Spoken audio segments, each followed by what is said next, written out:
नाज़रीन हज़रात, अस्सलाम वालेकुम। तमाम बिरादर मिल्लत को हमारी जानिब से बकरीद की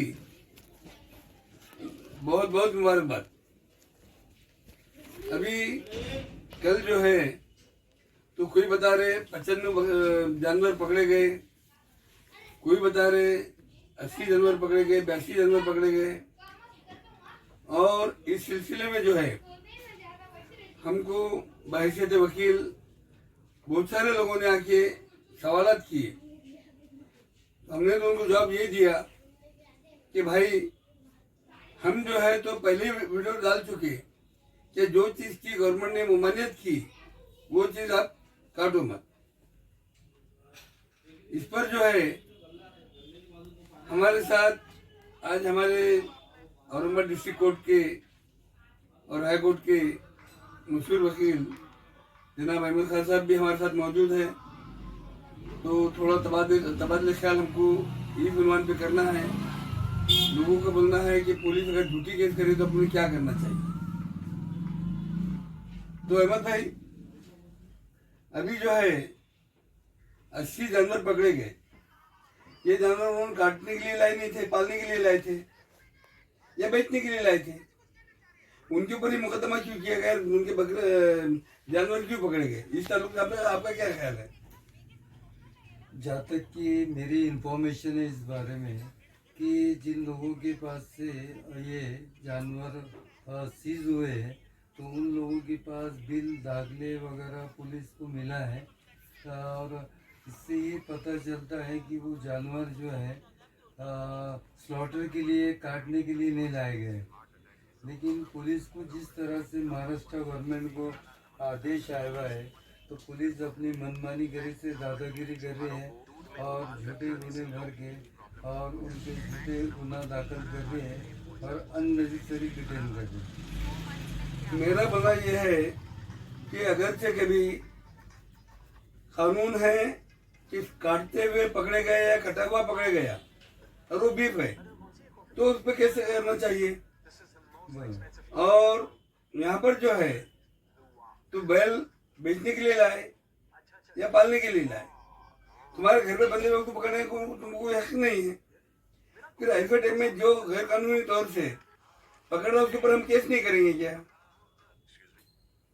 सही बात है आपकी, क्योंकि जहाँ तक कि देखिए कि भाई जिस तरह से स्लॉटर की बात जब आती है तो एनिमल जो उन्होंने सेक्शंस लगा रहे हैं, सेक्शन 5B, सेक्शन 5(1)(a), इस तरह से जो प्रोटेक्शन ऑफ एनिमल एक्ट 1960 जिस तरह से उन पर सेक्शन लगाए हैं, इससे ये साबित होता है कि भाई एक तो क्रूएल्टी साबित करने के लिए जिस टाइम इन्हों रेड कर रहे हैं तो उस टाइम डॉक्टर साथ में रहना चाहिए। और डॉक्टर साथ में रहना चाहिए तो जब भी पता चल सकता है कि उस पर क्रूएल्टी हुई ही नहीं जानवर। और जिस तरह से इनको एनिमल वहाँ से सीज हुआ है तो वहाँ पर कोई वेपन हथियार काटने के लिए कुछ मिला नहीं। फिर भी अगर पुलिस की ज़्यादती और ये दादागिरी चल रही है तो हम लोगों ने अपना कानून का अधिकार लेना चाहिए। और एक बार पुलिस कमिश्नर को जाकर सारे लोगों ने एक मेमोरेंडम देना चाहिए कि भाई इस तरह से कानून आपने लेके आपके पास पावर है तो आप गलत इस्तेमाल नहीं करते। आगे कॉन्स्टिट्यूशन है, हर एक को फंडामेंटल राइट है, खरीदी कर सकते हैं, परचेज कर सकते हैं, इस पर कोई पाबंदी नहीं। लेकिन जिस तरह की गवर्नमेंट की गाइडलाइंस है तभी आप कार्रवाई कर सकते हैं।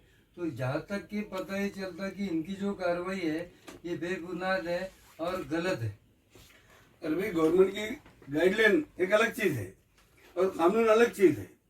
गवर्नमेंट अगर गाइडलाइन ऐसी दे रही कि जो कानून को इफेक्ट कर रही तो ऐसी गाइडलाइन भी हमारे काम की नहीं है, तो हमारा समझ है। आपका क्या बोलना है इसमें? बिल्कुल सही है, गवर्नमेंट की गाइडलाइन खुद बेकायदेशीर इलीगल है। फिर उसके खिलाफ हमने केस डालना है या नहीं डालना? एक हाई कोर्ट में रेड डालना चाहिए। और इसी तरह से पुणे के एक शख्स ने बॉम्बे हाई कोर्ट में अभी रिसेंट में एक PIL दाखिल किया था, लेकिन वो याचिका डिसमिस कर दिया हाईकोर्ट बॉम्बे ने, तो कोर्ट भी सही तरीके से समझने में या हम लोग अपनी तरफ से कोर्ट को लीगल बताने में कहीं ना कहीं कमी हो रही है।